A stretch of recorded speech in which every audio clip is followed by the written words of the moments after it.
And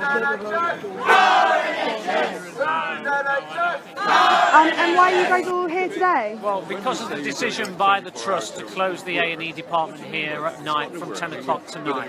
We think this is a terrible decision that will adversely affect local people, and it's going to cause real problems. People will have to travel to Bristol or Taunton if they have a health emergency in the night. And really, the S in NHS stands for service. And from 10 o'clock tonight, the people of Weston won't be getting one. So people from the Labour Party, from the Green Party, from the unions all got together. We decided we had to have a protest because at 10 o'clock there's a board meeting in Weston Hospital, and we want to be able to say to them, you must think this through. This is very dangerous for the residents of North Somerset. And what answers are you hoping for from the board meeting?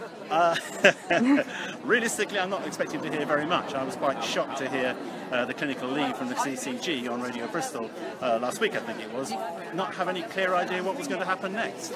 So we're hoping that by now they'll have organised themselves and they'll have some idea of what they're going to do to monitor the situation and make sure this temporary closure doesn't become permanent.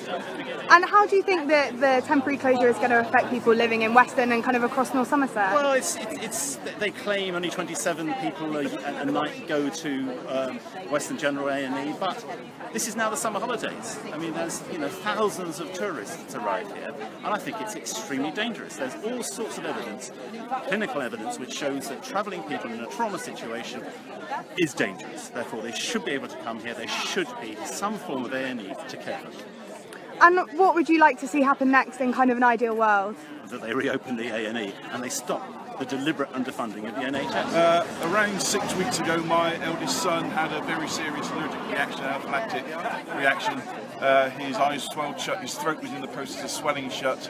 We had to bring him to A&E just after midnight. Had we had no A&E overnight in this area at that point, I'm sure he would not have survived waiting for an ambulance from being taken to Bristol, or had we had to drive him to Bristol and Musgrove Park.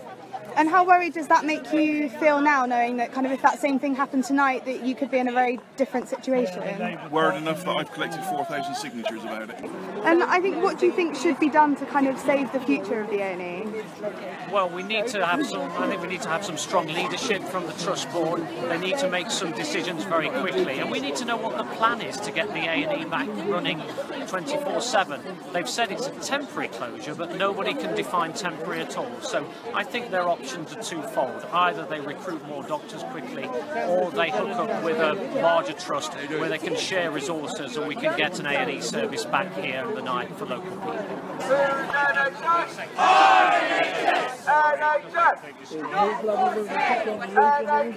Not for sale!